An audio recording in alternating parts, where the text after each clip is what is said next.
कुंज बिहारी जय गोपी जना वल्लभा गिरिवरदारी जय गोपी जना वल्लभा गिरिवरदारी यशोदानंदना व्रजरंजना यशोदनंदना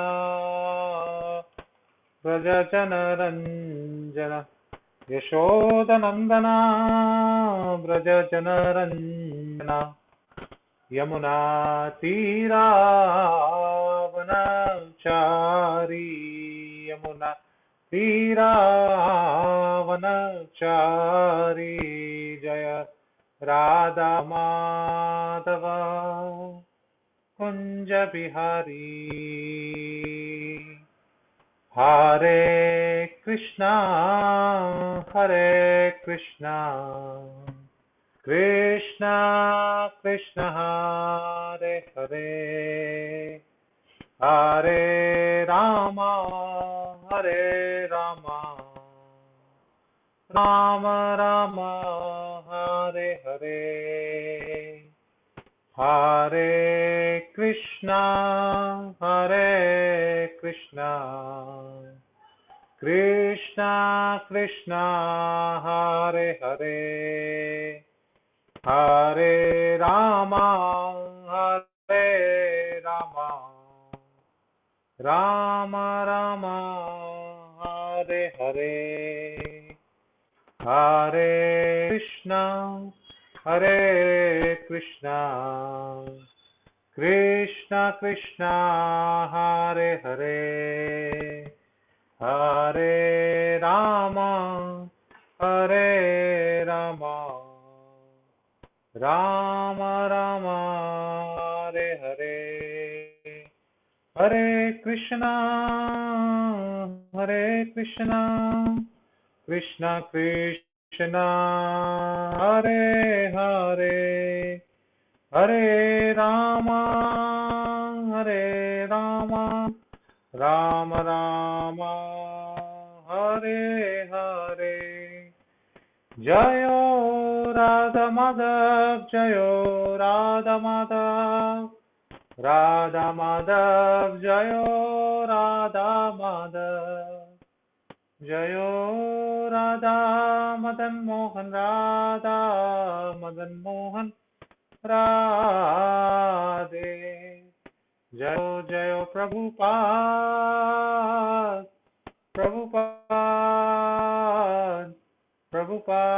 जय जयो प्रभुपाद जय श्री राधा माधव की जय श्री राधा मदन मोहन की जय पतित पावन श्रीला प्रभुपाद की जय.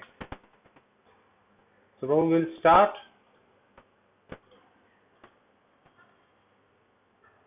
Yes, Prabhuji. Okay. Om Ajnanatimirandasya Jnananjanashalaakaya Chakshurunmilitam Yena Tasmai Shri Gurave Namaha.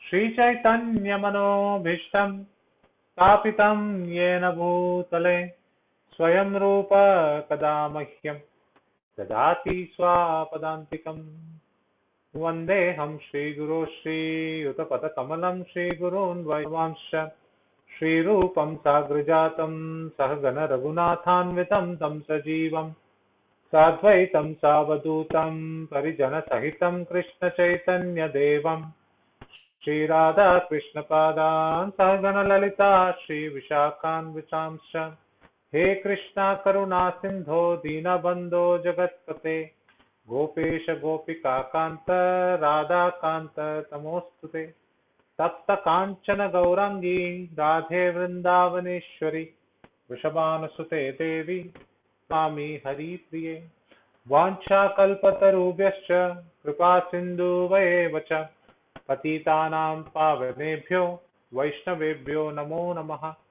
नमो विष्णुपादाय कृष्णपृष्ठाय भूतले श्रीमते भक्तिवेदांत स्वामिन्निति नामिने नामस्ते सारस्वते देवे गौरवाणी प्रचारिणे निर्विशेष शून्यवादी पाश्चात्य देशतारिणे जय श्री कृष्ण चैतन्य प्रभु नित्यानंद श्री अद्वैत गदाधरा श्रीवासादि गौर भक्त वृंद हरे Krishna Krishna Krishna Hare Hare Hare Ram Ram Ram Hare Hare.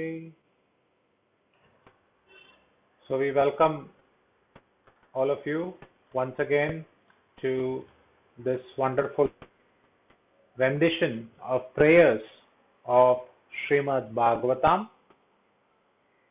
In this narration of prayers that we are seeing by Rudra, that is Lord Shiva, we are seeing the beautiful episode of how Lord Shiva is picking up arms, is picking up weapons to fight against Krishna, to protect his devotee, his worshipper, who is Banasura. And in the process, when Lord Shiva gets completely defeated and the Chakrayudha, that is Krishna who holds the chakra, is actually cutting in a live operation the many thousand arms of Banasura, Shiva felt a lot of compassion. And Lord Shiva felt that his disciple is actually in distress. So looking at this point of his disciple or his devotee is facing difficulty, Lord Shiva is approaching Krishna and offering a number of prayers. So last time we saw prayers from 33 to 37. Today we will start with prayer number 38 to prayer number 44, the end of the prayer. In fact, it's a short lecture because the number of prayers and its meanings are very direct, but the weight and the depth of these prayers are very deep. One of the questions before we delve into today's prayers, one of the things or questions always that people ask us is, how should we pray to the Lord? What should be our mood of prayer? Typically, a prayer will consist of 2 or 3 components. Principally, if you analyze the prayers, it contains of 3 components. First, if it is a prayer for repentance, in this case, it is a repenting prayer and a plea of mercy. Most of the prayers are revolving around asking Krishna his mercy, because we are in a position where we need to be saved, and hence our prayer and our mood, our internalization of the prayer should be begging for mercy. And what is the mercy that he can benedict us? Some materialists might say Krishna gives lot of wealth. Some may say if he upholds the religion. But some may say no, he gives final liberation. But for we Gaudiya Vaishnavas, the mercy is pure, unalloyed service unto his lotus feet. We are not interested even in liberation. We are only interested in serving the divine couple. So this is the mercy component which is always seen in the prayer. And if somebody had done a penance, then the first component of the prayer is always glorification of the Lord. It is very important. If you see all the prayers, like how Rajendra prays, how Prahlad Maharaj has prayed, how Chitraketu has prayed, how Prachetas have prayed, how Kunti Maharani has prayed, how Lord Brahma has prayed, how the gopis have sung the songs. It is all first starting with glorification of the Lord. This glorification is very, very important. In fact, if we cleanly observe, if we keenly see, whole Srimad Bhagavatam is none other than the glorification of the Supreme Personality of Godhead. So the first part of the prayer is always glorification of Krishna.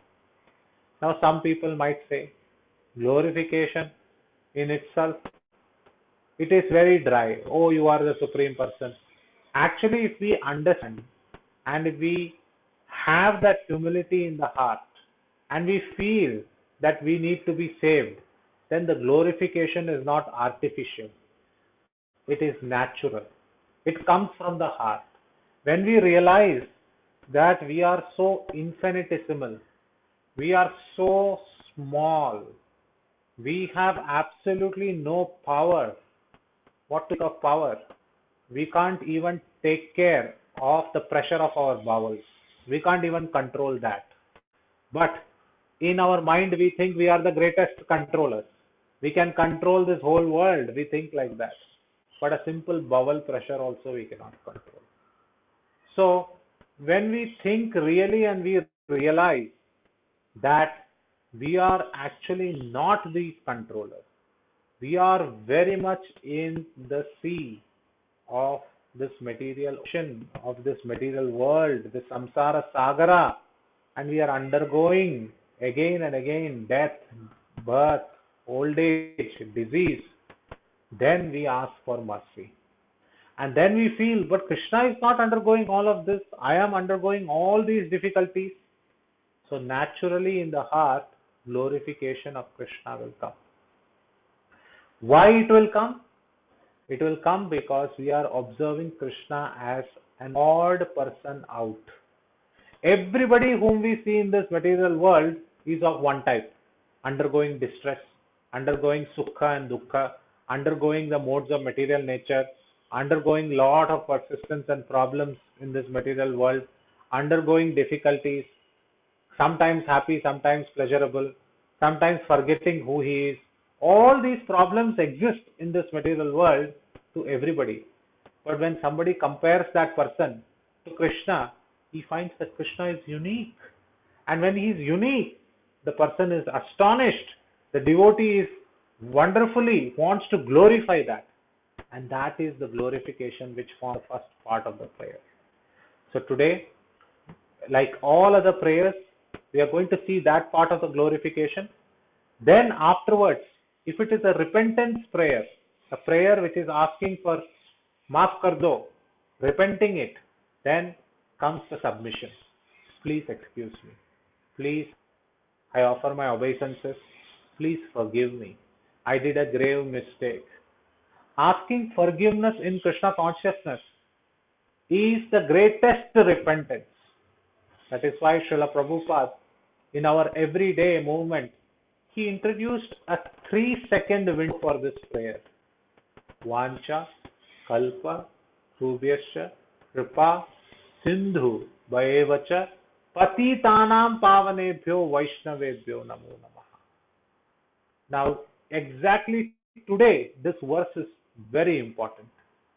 Today marks the disappearance day of Vakreshwar Pandit. And we will speak a little bit about Vakreshwar Pandit before we see the last 4 or 5 verses of Lord Shiva. Because today's topic of the last 4 or 5 verses of Lord Shiva also has got some similarities on compassion, which Vakreshwar Pandit actually exhibited in a very beautiful fashion to some of the devotees. So when Prabhupada introduced this Vancha Kalpatarubhyascha Kripa Sindhu Bhayevacha Patitanam Pavanebhyo Vaishnavebhyo Namo Namaha, what are we doing? We are asking forgiveness from all the Vaishnavas. Not only Gaudiya Vaishnavas, not only Vaishnavas in the temple, not the Vaishnavas in the congregation, not the Vaishnavas in the country, all the Vaishnavas in across all the universes. How many of our Vaishnavas are there? We are asking forgiveness from all of them. And what is the hope? What is our hope? That we will be forgiven? Because it says, Kripa Sindhu, they are actually oceans of mercy. And in the oceans of mercy, you are going to ask for some mercy, they will definitely give you. And they are completely compassionate. So, in this way, Lord Shiva also in these prayers is going to ask for some compassion to be exhibited. He is exhibiting compassion towards Banasura, who is his disciple. And we will also see for a brief moment now how Vakreshwar Pandit, whose disappearance day today, one who is a very close associate of principal of Chaitanya Mahaprabhu, he was such a personality that he could dance 72 hours continuously with Chaitanya Mahaprabhu. In fact, his incarnation is actually Tunga Vidya, but there is also some mention that he is also a partial incarnation of Aniruddha. Now the Aniruddha is going to be the bone of contention because it is Banasura's pastime which is going on. So if we actually meditate on many of these, so we see actually that all of these are connected.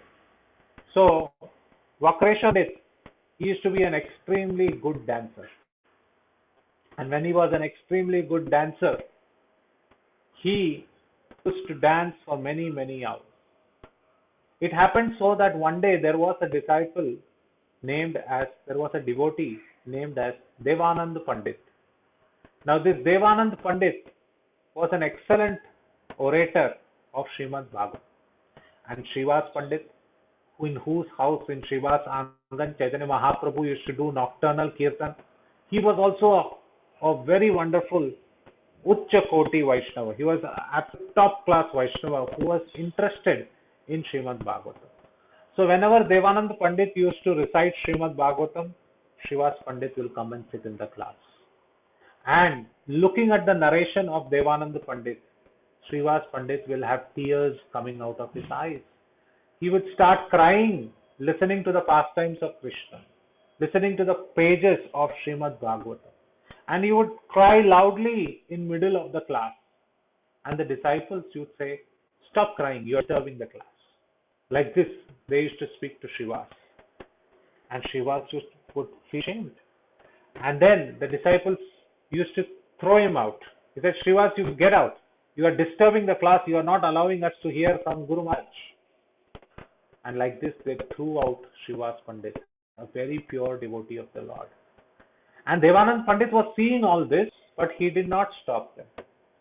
We should understand that whenever a wrong thing happens to pure devotees, and if we are present at that time, at least we should speak or act. Otherwise, it is an offense. So when Srivas Pandit was thrown out in this fashion, Devanand Pandit did not speak. Chaitanya Mahaprabhu got offended. And Gauranga Mahaprabhu said, "This Devanand Pandit will never get my mercy." Now, Gauranga Mahaprabhu and Nityananda Prabhu had come down to mercy to everybody. But when they say, "I will specifically not give to somebody," then it is a great exception. But this Devanand Pandit came to know and he felt very bad. One day at the Ghats Pulia, Vakreshwar Pandit was dancing in ecstasy. And when he was dancing in ecstasy, Devanand Pandit came to know that Vakreshwar Pandit is dancing on the Ghats of Pulia. And when he came to know, he rushed to that spot. And he saw that an entire crowd had formed in and around Vakreshwar Pandit. And everybody was dancing and everybody wanted to take the lotus dust of Vakreshwar Pandit. At that time, taking a stick and a cane, he pushed back the crowd so that Vakreshwar Pandit could dance. And Vakreshwar Pandit danced like that for 6 hours. Can you think about a security system, a person guarding a person madly dancing for 6 hours? For us, a temple, when Subah ka Darshanarti comes from 7:15 to 8 o'clock, by the time we dance, we are finished. But here is a person who is dancing for 6 hours, and Devanand Pandit took care of that. Sometimes Vakreshwar Pandit used to fall on the ground, and Devanand Pandit used to pick him up. Sometimes he used to have dust and he used to roll on the ground, and Devanand Pandit used to dab the dust from the lotus face of Vakreshwar Pandit. Looking at all of this, after 6 hours, when Vakreshwar Pandit took rest, Devanand Pandit used to go and pay obeisance. And when he paid obeisances, Vakreshwar Pandit said the most three beautiful words. See Krishna Bhakti, Bhak or Krishna Matirastu, that please engage, let your heart be engaged in Krishna's devotion. At this point of time, Chaitanya Mahaprabhu said, because he has got the mercy of Vakreshwar, he will get my mercy. Now, this is called as passion. This is what Devanand Pandit did. Vancha kalpatarubhyascha, pa sindhu bhayevacha, patitanam. You fall at the lotus feet of the devotees because only they can be merciful unto us. And by that, they got the mercy of Chaitanya Mahaprabhu. It is the similar way that Manasura is at fault here, but Lord Shiva is bailing him out. Lord Shiva is asking for forgiveness to Krishna. Today, the topic, in fact, on today, it is very glorious that we can think about it. And the other pastime also, if you think about the forgiveness, it is Lakshmi saying to Jagannath, you will not be forgiven today because you left me and went to Gundicha temple. And Krishna is coming with a pot of rasgullas and is asking Mother Lakshmi, please, please, please accept these rasgullas and forgive me. I will not do this again. So this is a day of forgiveness and asking for repentance. So in that context, we have these beautiful prayers, which is also in the same theme. So while one can think that this is a great coincidence, today we were supposed to teach verses, and okay, today was Khera Panchami and also Vakreshwar Pandit's disappearance. But once we actually connect these and see that our activities in our daily life is not only mere coincidences.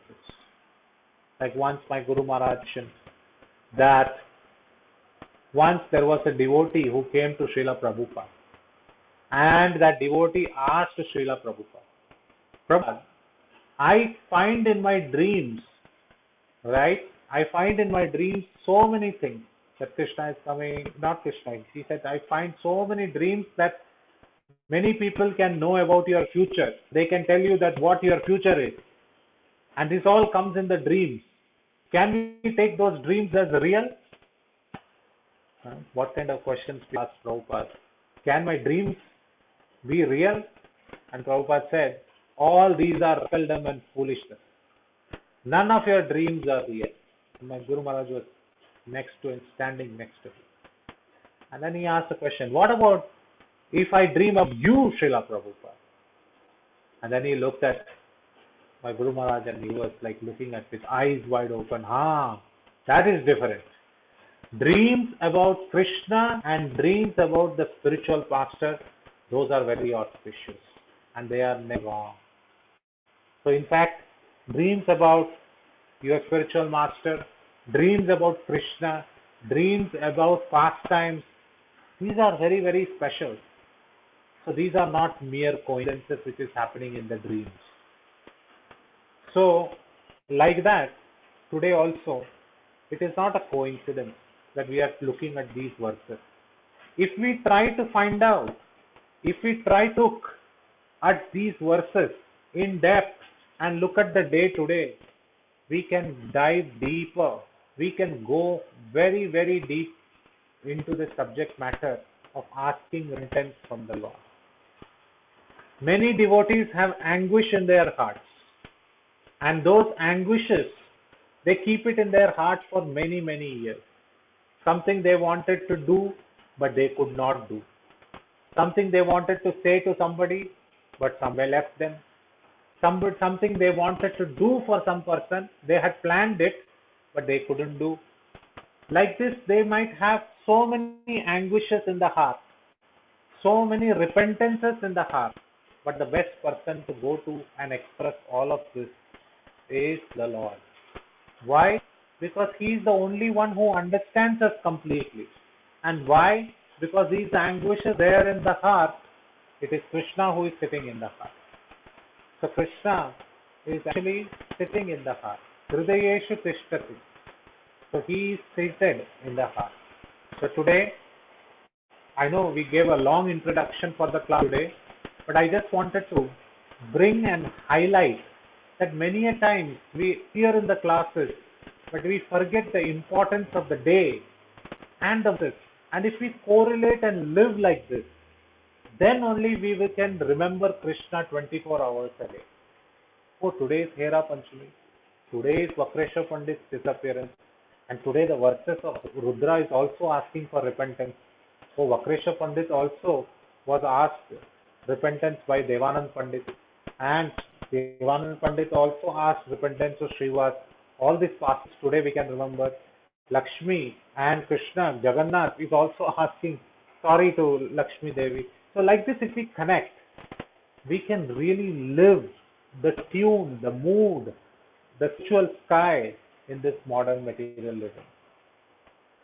So with that, today we will see the beautiful prayer from 38 to 44. It is not very, very difficult. It can go in a breeze. It is not that difficult to understand. So let me share my screen. We will look at the verse number 38 first. So this is verse number 38. So let's look at them. So this verse is being spoken by Lord Shiva. And what is he saying? He is saying, Tvameka Adya Purusho Advitiyas Suryat Swadardetur Aheturisha Pratiyashe Yathapi Yata Vikaram Swamaya Sarva Guna Pratidiyai. Now this is such a beautiful sloka that Sridhar Swami, Sanatan Goswami, in fact Vishwanath Chakravarti Thakur, everybody has given multiple meanings to every word. Of course, we are not going to go in that depth, but we will see at least the 2-3 meanings that Lord Shiva is trying to say. So in the previous verses, he said, you are also the Brahman, you are also Son, who is the Supreme Personality of Godhead. So here, he is continuing. Lord Shiva is saying, Tvam Eka Adya Purusho. Adya Purusho. And where have you heard this? Adya Purusho. Somewhere we have heard this. Brahma This line. Govindam Adi Yes. Purusham, Brahma Samhita. Govindam Adi Purusham. Absolutely right. Govindam Adi Purusham. He is the first person, one without a second. So here, Tvam, that means you, Eka, one, Adya, original, Purusha. So you are the first supreme person. Or there is also another meaning, you are the one and only supreme person, the first one, Ekam. This same word only is very important. And you will see that there are many areas where this word only comes. For example, if somebody asks, how many lines can you draw by connecting two dots? How many lines can you draw by connecting two dots? If somebody says one line, the answer is correct. The real answer is one and only one line. So now the only word, when it comes, it emphasizes that there can be no other. It is more on the exclusion than the inclusion. So it is very important that we use this word only. He is the only supreme personality of Godhead. So Lord Shiva is here saying you are the original person. But you are one without a second. Transcendental and self-manifesting. You are completely transcendental in nature. And there is a word which is used here which is called as Surya. Surya means transcendental. So if you are completely transcendental, then how do you manifest? It is also by through you only you manifest. You are self-manifesting. But what is the cause of your manifestation? You are the cause. Nobody needs to tell anything. You are the same cause due to which it manifests.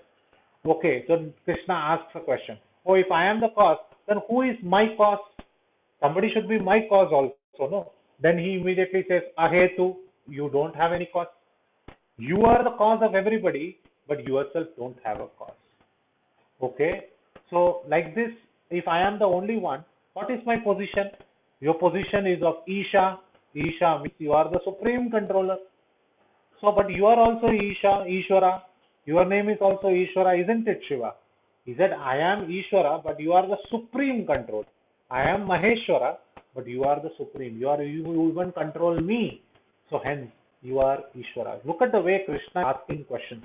And all these questions are there within this verse. And if acharyas don't tell us that these are the questions that Krishna is asking, we don't understand only reading the answers. Questions are also important to understand the answers. If Srimad Bhagavatam's Rudra's prayers are answers, it is also important to read Acharya's commentaries. And hence it is important that Srila Prabhupada very clearly gives it in the purport. The Acharya's comment, this is how he starts the purport. He starts the purport by saying Sridhar Swami explains the term Adya Purusha, the original Purusha, that indicates Lord Krishna is the first primeval supreme personality of God. But he is self-manifesting means he only expands as Mahavishnu. And he is the one. Now there is another sentence that Lord Shiva says.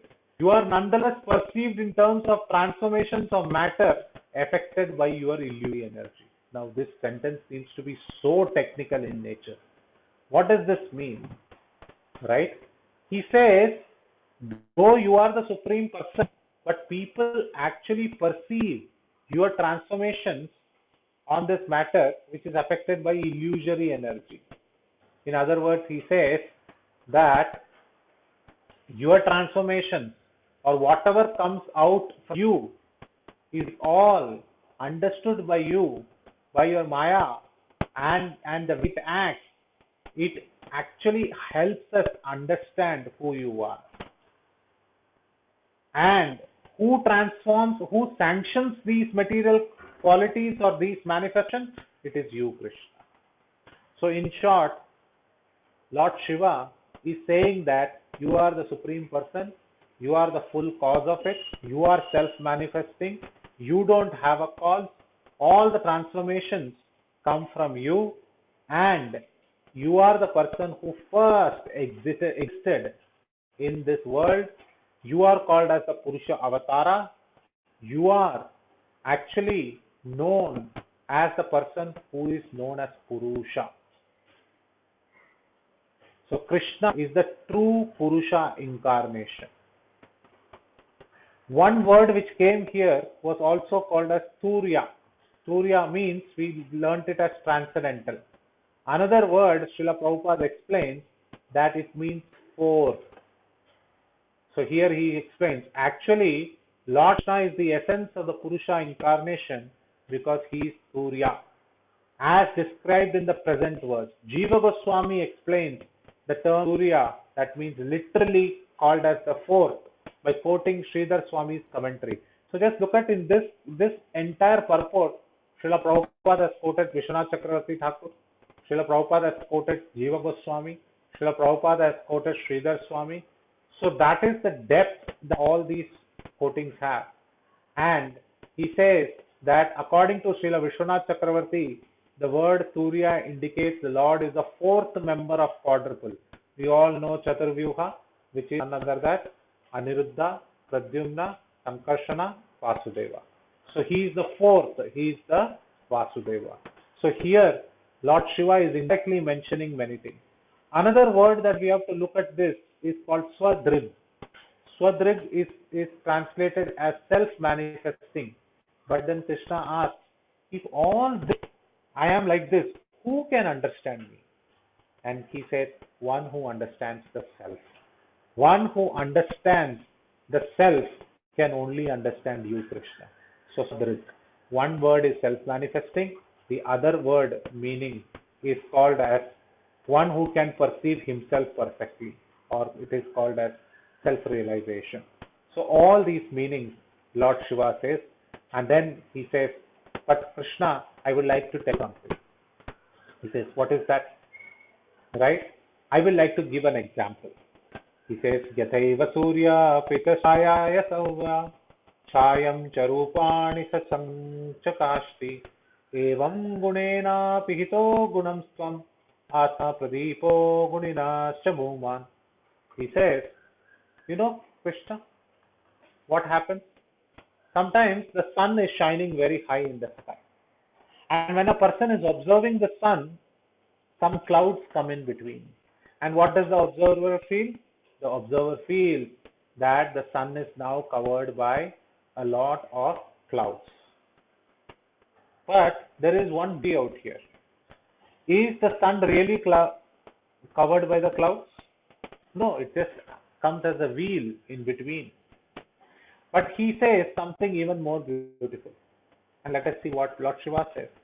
He says, O Almighty One, just as the sun, through hidden by a cloud, illuminates the cloud and all other visible forms. So he says a very beautiful thing. What is he saying?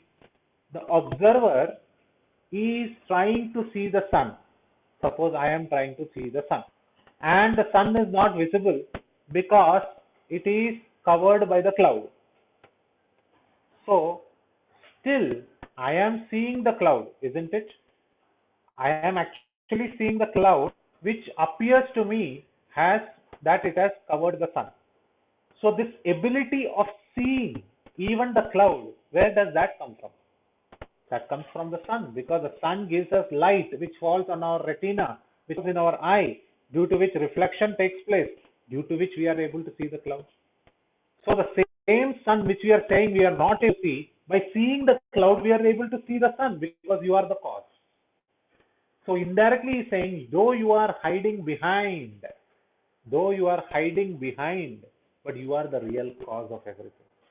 What a beautiful example to explain that we are not able to see the sun, but the sun is the cause of even to see even the cloud. Forget the cloud, the tree, ourselves, every other thing that is around us. So that is why he mentions that hidden by a cloud illuminates the cloud and all other visible forms as well. So similarly, Krishna, although hidden by material qualities, he doesn't have material qualities. It seems to us that he is hidden by material qualities. He still remains self-illuminate.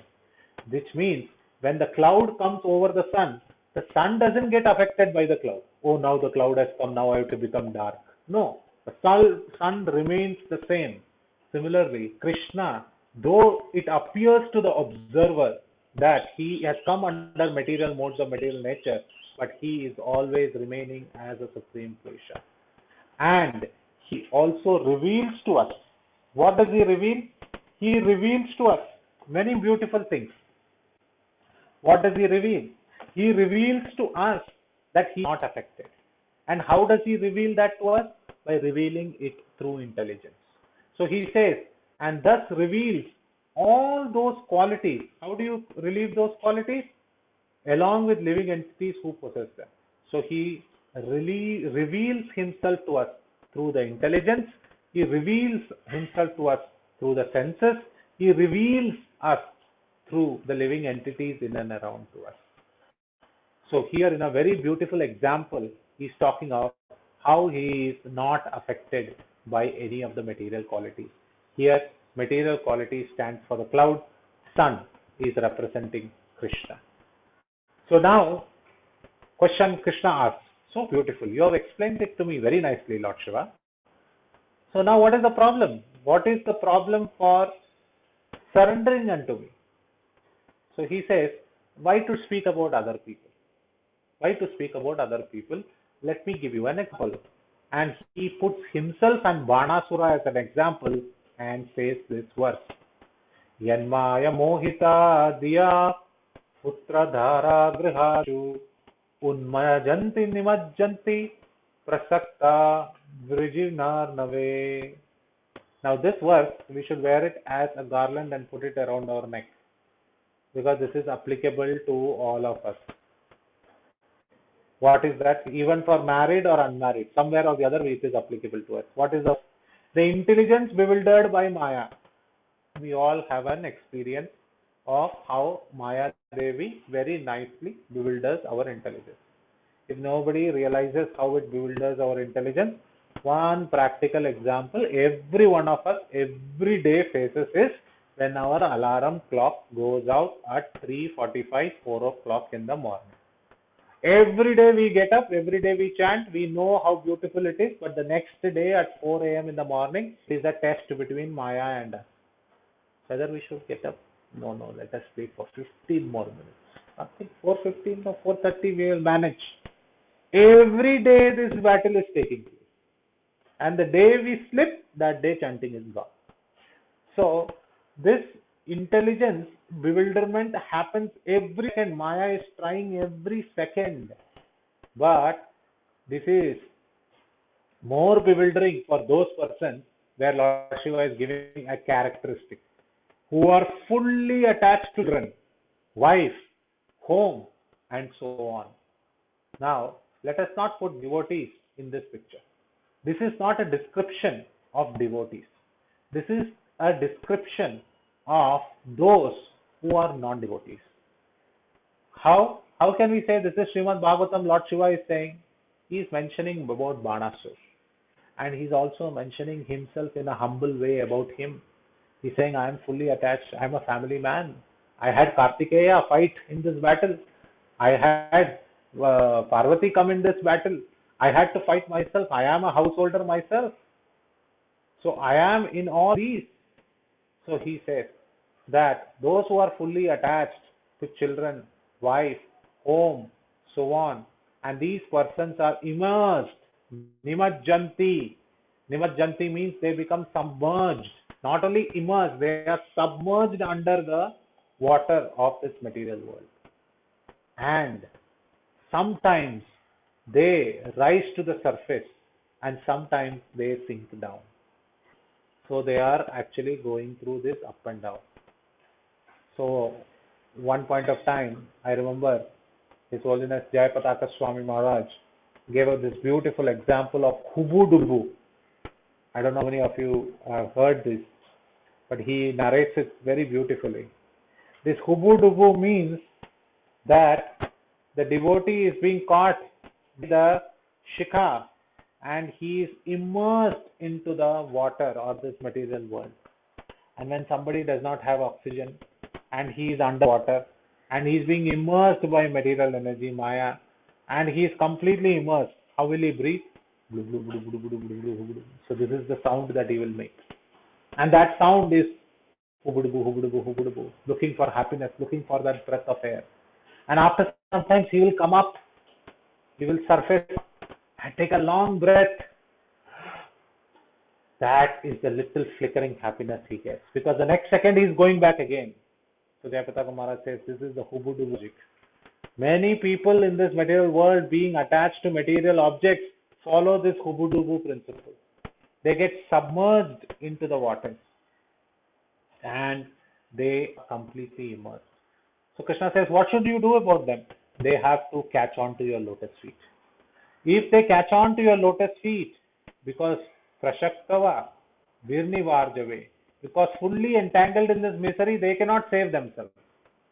Only by surrendering unto your lotus feet, they can actually save them. So here he is mentioning about Banasura, and he says, right, and now Prabhupada says, Jiva Goswami is saying, he has now completely glorified the Lord. So we spoke about the glorifications. You are the Adipurusha, Supreme Person, this, that. He has glorified everything about Krishna. Now he is coming to the submission part of the prayer. That I am the person. Banasura is the person. Attached to our family members. And because he was so attached to his daughter Usha and Aniruddha came together, that is why he is doing all this. He doesn't know that he is submerging himself in this material world. He should actually take shelter out of you, but he is trying to battle with you. So this is all foolishness. And these are people who are bewildered. Their intelligence is bewildered. So Lord Shiva is indirectly instructing Banasura that the actual position in relation to the Lord. So Shiva on behalf is appealing for compassion which he should bestow, Krishna should bestow on Banasura. So this is the quality of a Vaishnava. A Vaishnava not only asks mercy for himself, if he finds somebody who wants to go to Krishna and finding difficulty, he asks for mercy showered on them. He is compassionate towards others. That is why when people say that my so and so kith and kin is not doing well, please pray. We should pray. We should not send a WhatsApp message and say, now we are okay, Prabhuji, everything is okay. We should go before the deities and pray. Intent is not everything. Physical action should be there. Here, Lord Shiva is showing the prayer. Often in this material world, impersonal way of behaving is somebody asks for prayers, we say, okay, all will be well, we'll pray. No, we should go before the Lord and we should say, so and so has asked, and Krishna, please bestow your mercy on him. Then our relationship with Krishna increases. Our relationship and sweetens up our relationship with Krishna. So we should never be in a position of doing impersonal activities with the help of the digital media. Nowadays it is very prevalent that just sending by a sticker or sending something by words, we think that the prayer is done. No, the physical action of prayer has to happen. We have to physically sit before, take some time out and pray to Krishna. And Krishna listens to those prayers. And beyond that also, what we prayed for, something else is happening, that is Krishna's wish. So we should accept that also. We should not go back to Krishna and say, now you know what, I prayed and you didn't do anything. No, we do not know. We are in such a limited time and space. We do not know the original plan of Krishna. Some plans which we think that Krishna has executed and this has not worked well, but Krishna has actually done it for our good. So this is all understood by Lord Shiva. So that is why he is putting the plea mercy. He is asking for mercy in front of Krishna. And what is he doing? He is asked this mercy in the next verse, 41. He says, Devadattam mimam labdva nirlokam ajitendriyaha yonadriyetat tvatpado tasocyohatma vanchakaha.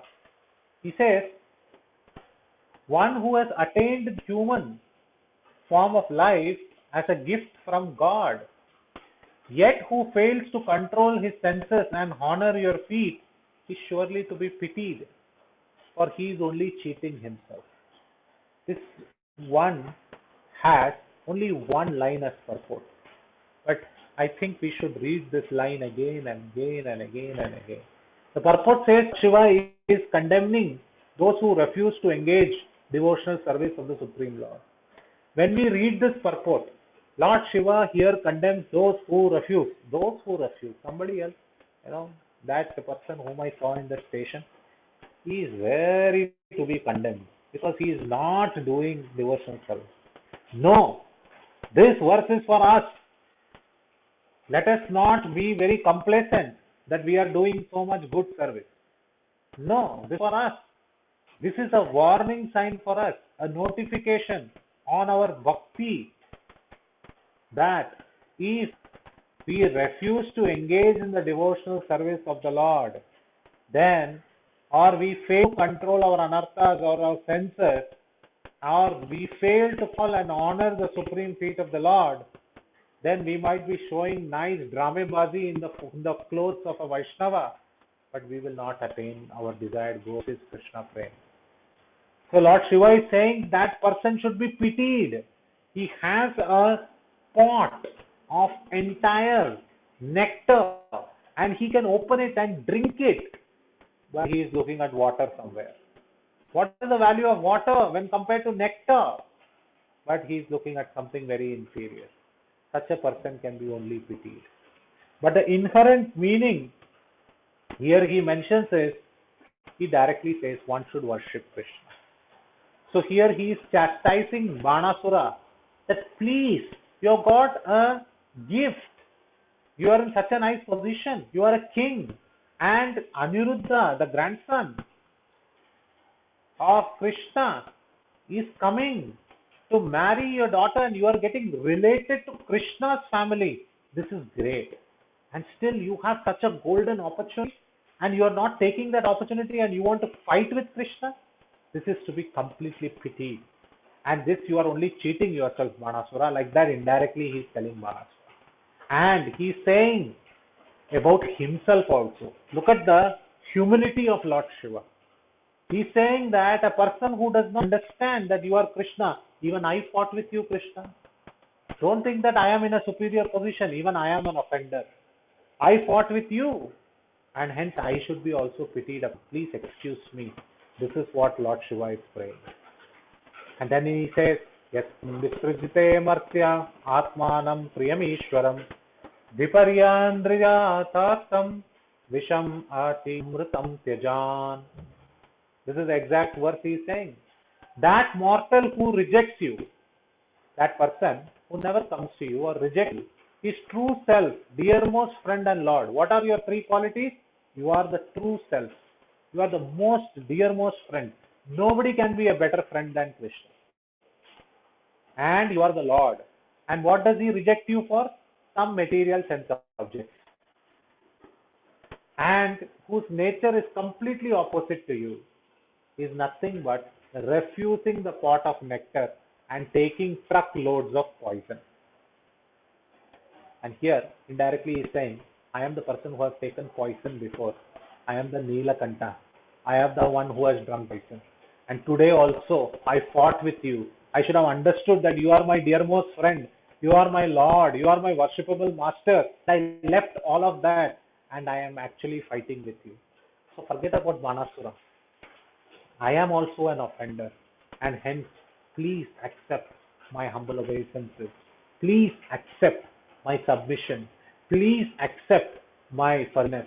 Please accept Banasura's forgiveness, and please excuse him. This is what Lord Shiva is saying. And he's saying that in his instruction that nobody should be swayed away by material senses. And this is exhibited even in the second source, in the third chapter, in the 23rd verse. It is said, the person who has not at any time received the dust of the lotus feet of the Lord or the pure devotee upon his head, if you have never received it, he is a dead body. And the person who never experienced the aroma of tulsi leaves from the lotus feet of the Lord is also a dead body. Although the only difference is the dead body is breathing. Now this is what Srimad Bhagavatam says. So many, these 2-3 verses which says, we always remember, the eyes which do not look at the symbolic representations of personality of Godhead, Vishnu, that is Archa Vigraha, the deity form. Every day, so many devotees, kind enough, they send the picture on our WhatsApp, and we should look at them very nicely. Not just find it as a forward. We should look at them nicely. We should appreciate how they are dressed. Because if our eyes are not seeing Krishna every day, then these eyes are nothing like printed on the plumes of the peacock. The peacock feather has different eyes on it. It is just like that. It is just showbazi. It is of no use. If we do not use our legs to go from one holy place to another, and our legs are on a complete lockdown mode, then nothing but tree trunks, because trees also don't move by their trunks. They stand at one place. Our eyes are like the plumes of the peacock, and our legs are like the tree trunk. And if we don't hear from our sense objects, that is, if we have never tasted prasadam, or if you have never heard Krishna Katha, then these ears are like the serpent holes. They are of no use. Like this Srimad Bhagavatam is chastising that person who does not engage in devotional service. And such a person is being feed upon here. And he's saying that such a person has nectar right at in his hand, but he is consuming poison. So final 2 submissions that Lord Shiva makes. He says, Aham Brahma Tata Vibuddha Munayascha Malayashayaha Sarvatmana Prapannastvam Atmanam Preshtamishwaram. So he's saying, so Krishna is asking, so what? So what should I do? So what about you guys? Okay, fine, very good. That you are all come here and you are mentioning here, I heard you, what you have said, and I forgive you. So now what do you guys intend to do? You and the demigods, everybody who fought with me, what do you intend to do? So he's saying we all intend only one thing. I, Brahma, all other demigods who are appeared here, and the sages who have appeared here, we all would like to surrender wholeheartedly unto you. Atmanam Prashtam Yaram. Because you are our dearmost Lord. This is the submission. After submission, the supplication that you actually give, the petition, you give it to the Lord in the form of a prayer. So the prayer forms as glorification, acceptance of repentance, forms the submission that I have made this mistake, please forgive me, and finally action that we fall at the lotus feet of you. And that is how we submit our petition of forgiveness, of please forgive us unto you, Lord. And then he says, Vishwanath Chakravarti Thakur says, you are the super soul. Why he suddenly says you are the super soul? Right? He says that my fighting against you for the sake of Banasura, I fought for Banasura, but he is not super soul. You are the super soul. Because he is not the one who is rescuing me. Even I couldn't rescue him, but you rescue everyone. So, because I did not understand Krishna, you are my friend, and I took the position with Banasura, it is me who has chosen poison, which is Banasura, over nectar, which is you, Krishna. So this is why he said the previous verse also. So in this way, he is very nicely saying, and finally he says, so now that we have performed the action, please give us the blessings to do this. And thus he ends his prayer. He says, Samtva Jagat Sthiti Udayanta Hetum Samam Prashantam Suhridatma Daivam Ananyamekam Jagadatma Ketam Bhavapara Gaya Bhajama Devam. Bhajama Devam. He says, now that we have fallen at your lotus feet, what do we intend? We intend to worship you, the Supreme Lord, to be freed from material life, because we are all bound in this life, so we would like to worship you. Why we would like to worship you? Because you are the cause of creation, maintenance and destruction. You create this universe, you maintain this universe, and you destroy this universe. And you are perfectly objective and balanced.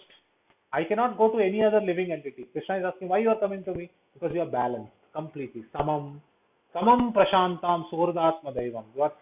You are completely balanced. Balanced of what, Shiva?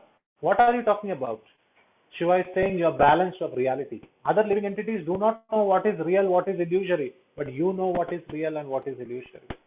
You are perfectly objective. And when Prashantam, you are completely peaceful. Other people are not peaceful. You cannot find another living entity who is completely at peace. Only you are Prashantam. You are completely at peace. Other people are not Suhrid Atma. They are not friends. You are the only Suhrid Atma. You are the true friend. Other people are not worshipable because they do not have worshipable qualities. Only you are completely worshipable. And hence you are brilliant. And at any given point of time, without a second, you are unique. And you are Jagat Atma. You are the person of all this world. You are not unique to one person. You are for the entire cosmic manifestation. And hence you form as the shelter. We cannot ask shelter to anybody else. We can shelter to you. So hence, all these beautiful narrations he is saying, you are a friend, you are equally balanced, you are at peace, you are the only shelter, you are Ekam, you are the only person, you are the complete super soul. Ananyam, nobody is like you. And only you can bring us complete peace. And then he says that is what we would like to do. And hence he concludes his prayer with this prayer. And then Krishna is looking, so fine, I accept your prayer. This is very wonderful prayer. I am completely pleased. The Lord is completely pleased. The Lord says, Shiva, ask for a boon. Ask what you want. What is that you would like to want from me? Because I am completely pleased with the prayer. Ashutosh is the name of Lord Shiva. He gets very easily pleased. Here Krishna is benedicting a boon to Lord Shiva. And what does he ask? He says, Ayam mameshto hito anuvartati maya bhayam dattam anumusya deva sampadayatam tad bhavata prasato yata hi daitya patau prasadad. he doesn't ask anything for himself, but he says for Banasura. He says, this Banasura is my dear and faithful follower. I have compassion. I have compassion against my follower. And I have awarded, I told him, you don't be fearful at all. You will get fear, you don't be fearful. Therefore, I am not able to give this. So, since you asked for a boon, please grant Banasura, the person who fought with you, your mercy. How? How to show the mercy? In the same way you showed to Prahlad, in the Lord of the demons, because he is also a demon, because he fought with you. But just like how Prahlad you showered the mercy, please shower it to Banasura. Now tell me, who would not like to have such a friend? It is the greatest fortune that Banasura got a lawyer like Lord Shiva. And that is the greatness of Lord Shiva. And that is why he is the greatest Vaishnava.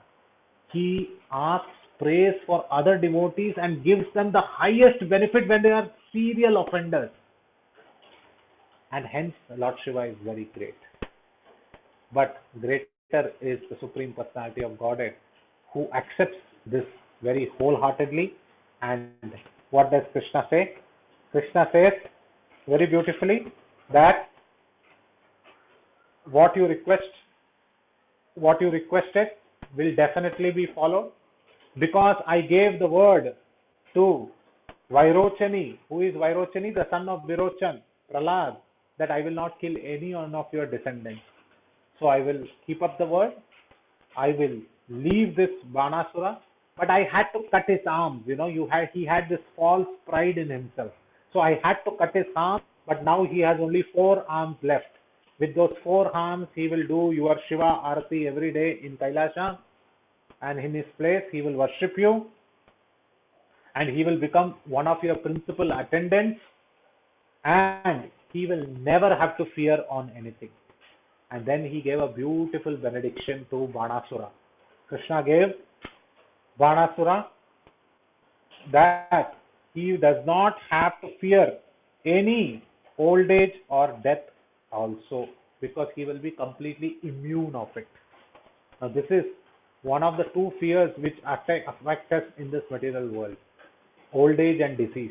Especially in the last 2 years, everybody is talking about comorbidities: old age, problems, disease, death. This is a constant worry and this is a constant fear. And Banasur, even though his hands were getting chopped, final result was he will be immune to old age and death. So hearing all this, Banasura also bowed down to Krishna. He took Aniruddha and he took Usha, made them sit on the chariot, and he bowed down to Krishna, and then he brought both of them, Usha and Aniruddha, together, and he presented them in front of Krishna. And at the front of the party, Krishna then placed Aniruddha and his bride, beautifully adorned with beautiful hooks and ornaments, surrounded them. Now that he is victorious in the battle, he surrounded them with beautiful military divisions, and then, along with Lord Krishna, started the return party to Dwarka. And Lord Shiva bowed down and took leave. Krishna also took leave of Lord Shiva. Every party was happy. And finally, they slowly entered the capital of Dwarka, which was fully joyful. The crossways were sprinkled with water. The conch shells, the anakadundubis, the great trumpets were all getting sound, because now Krishna, Balaram, Satyaki, everybody is returning victorious after quelling the pride of Banasura, keeping the kingdom of Yadus alive, bringing Aniruddha and Usha together. A great marriage has happened. A wonderful marriage has happened. And in this way, he enters Dwarka again. So all this Banasura was given this mercy because of these wonderful prayers that Rudra offered. So Srimad Bhagavatam, slowly in the 63rd chapter, concludes with a glorious note. What is the glorious note? Any person who reads this chapter and the verses or hears this and here's how Krishna won over the battle. Ya evam Krishna Vijayam Shankarena cha samyugam samsare pratar utthaya natasya syat parajayah. That person who reads this and understands this beautiful rendition between Lord Shiva and Krishna and understands how Krishna won the battle will never face defeat. This is the benediction that Srimad Bhagavatam gives. So if you are afraid of defeat, please read these pastimes again and again. This is the verdict of Srimad Bhagavatam. Sa na tasya syat parajayah. Nobody will face ever defeat or experience defeat. That is the benediction. So this beautiful pastime of Banasura bringing Aniruddha and Usha forward. If any one of you is thinking that we are not in the spiritual world, we could have seen that scene where Usha, Aniruddha, Banasura, Balaram, Krishna, Satyaki, everybody is standing there and the scene of Aniruddha and Usha is coming together. Please, when the lockdown lifts, go to this place called as Tirutangal. This is a place which is available in Tamil Nadu. It's a place which is Tirutangal. The deities out there are Krishna, Balaram, Banasura, Usha, Aniruddha, Satyaki, all 8 to 9 feet long. And they are there conducting this marriage at the spot. And you can see and take this 108 Divya Desham. One of the Divya Desham is Tirutangal. Tangal means stay. Tiru means auspicious. The auspicious stay of the father-in-law of Aniruddha, which is Banasur, along with the presence of Krishna, Balaram and all the Yadus, you can see in this beautiful Divya Desham, in this beautiful Vaishnavite temple in Tamil Nadu. We should actually relive such pastimes by visiting such temples, going to such temples and reading these pastimes, sitting there and feel goosebumps in our body to understand these are not mythical words of the Shastras, these are real factual statements. And if we take these statements to heart, take these prayers to heart, our life will be glorious. Our Srimad Bhagavatam reading will be glorious. Our ears will be purified. Our heart will be purified. And with that, we can stand before our deities and also make a prayer. And what is that prayer? That we are also doing a lot of mistakes. We are also doing a lot of nastas. Please remove them one by one and please engage us in your lotus feet. And hence I offer my obeisances unto you. Vancha kalpa tarubhyascha kripa sindhu bhayevacha patitanam pavanebhyo vaishnavebhyo namo. Thank you very much for giving this opportunity to speak about Lord Shiva's prayers. So if there are any questions, comments, critiques, feedbacks, clarifications, more than welcome. We can do them now. Hare Krishna. Srila Prabhupada ki jai. Grantaraj Bhagavatam ki jai. Jai. Nitai Gaur Premanande. Hari Hari Bol.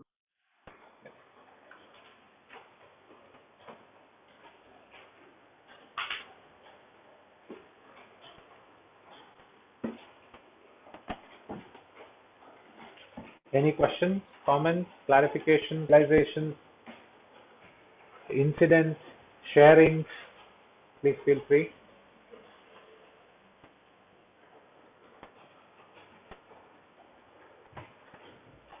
Okay. It was a wonderful class, Prabhuji. Very nicely churned.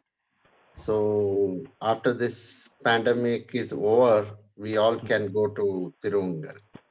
Tirutangal, yes. Tirutangal. Okay. Yeah. Hari Bol. Yeah.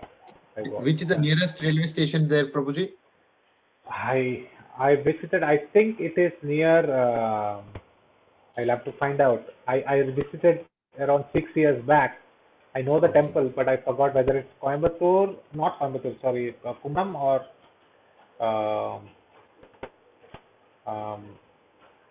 Rameshwaram. I'm not. Is it not near Madurai? I think, is it near Madurai? Madurai to Rameshwaram? Yeah, it could be. It's actually. I'm just looking. at the map. I think I have also visited. I think if it, I don't know, long back. Yeah, could be.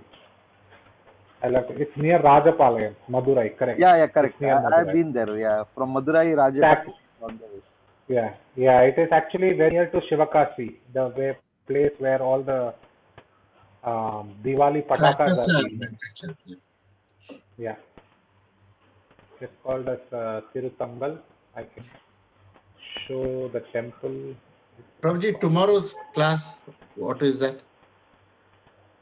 Tomorrow's class we can either take the next topic or we can speak about Rath Yatra's pastime a little chat. Yeah.